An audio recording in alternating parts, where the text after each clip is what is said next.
আগরতলায় road safety ইভেন্টের উদ্বোধন এবং সাংবাদিকদের মধ্যে হেলমেট বিতরণ করলেন ত্রিপুরার মুখ্যমন্ত্রী ডাক্তার মানিক সাহা। আগরতলা স্বামী বিবেকানন্দ ময়দানে রোড সেফটি ইভেন্টের উদ্বোধন করেন ত্রিপুরার মুখ্যমন্ত্রী ডাক্তার মানিক সাহা। সড়ক সুরক্ষায় সচেতনতা বৃদ্ধির লক্ষ্যে এই কর্মসূচির আয়োজন করে ত্রিপুরার পরিবহন দপ্তর। এই অনুষ্ঠানে ত্রিপুরার মুখ্যমন্ত্রী ডাক্তার মানিক সাহার হাত ধরে 16টি নতুন গাড়ির সূচনা হয় ত্রিপুরার বিভিন্ন প্রান্তে সড়ক সুরক্ষার বার্তা ছড়ানোর জন্য।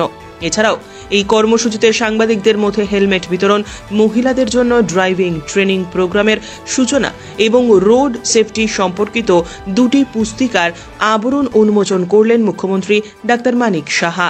এই কার্যক্রমে উপস্থিত ছিলেন ত্রিপুরার পর্যটন এবং পরিবহন দপ্তরের মন্ত্রী সুশান্ত চৌধুরী, মেয়র দীপক মজুমদার, ত্রিপুরা পুলিশের মহানির্দেশক অমিতাভ রঞ্জন সহ অন্যান্যরা। ঠিকভাবে পৌঁছায়, ওখানে গাড়ির ব্যবস্থা করি, এই যে বিষয়গুলো। আর এখানে তো আমরা দেখছি একজন ব্যক্তিকে নিয়ে যাওয়ার জন্য স্বাস্থ্য দপ্তর থেকে আরম্ভ করে আমাদের ট্রাফিক ডিপার্টমেন্ট, ওরা কিন্তু এভাবে ট্রেনিংও দেয় কীভাবে নিতে হয়, তাকে ট্রান্সপোর্টেশনও ভেরি ইম্পর্টেন্ট। আজকে সারা ভারতবর্ষে সড়ক দুর্ঘটনায় প্রতি বছর প্রায় 1.5 লক্ষ লোক মারা যান এবং 5 লক্ষ লোক এই অ্যাক্সিডেন্টের কারণে পঙ্গু হয়ে যায়। ভাবুন একবার, এতগুলো লোককে আমরা হারাচ্ছি। যাকে আমরা হারাচ্ছি তার ফ্যামিলির কি অবস্থা হবে, তার মানসিক অবস্থা কি হবে, তো সেটা আমরা দেখতে পাচ্ছি। আর এখানে এখানে আমার পূর্ববর্তী বক্তারা বিস্তরভাবে এখানে আলোচনা করেছেন, যত দিন যাচ্ছে বছর পর বছর এখানে যানবাহনও তার সংখ্যা বাড়ছে আর অ্যাক্সিডেন্টও বাড়ছে।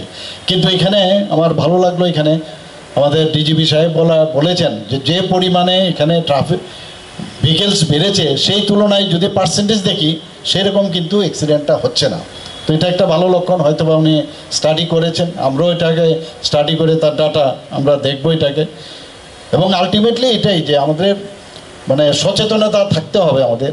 আমি নিজে বহুদিন আমি গাড়ি চালিয়েছি, ড্রাইভিং করেছি, এখনও ইচ্ছে হয় চালাবার, কিন্তু সবসময় যেটা উচিত সব মানুষের যে আমি ট্রাফিক আইন আছে, ট্রাফিক রুলস আছে, সব আছে। ট্রাফিক যে পয়েন্টে যিনি পুলিশ আছেন উনি হাত দেখিয়েছেন, কিন্তু ধরে রাখতে হবে যে অ্যাক্সিডেন্ট যে কোনো সময় হতে পারে। আরেকজন যে অন্য সাইড থেকে আসছে সে হয়তোবা সেই রুলসটা মানছে না।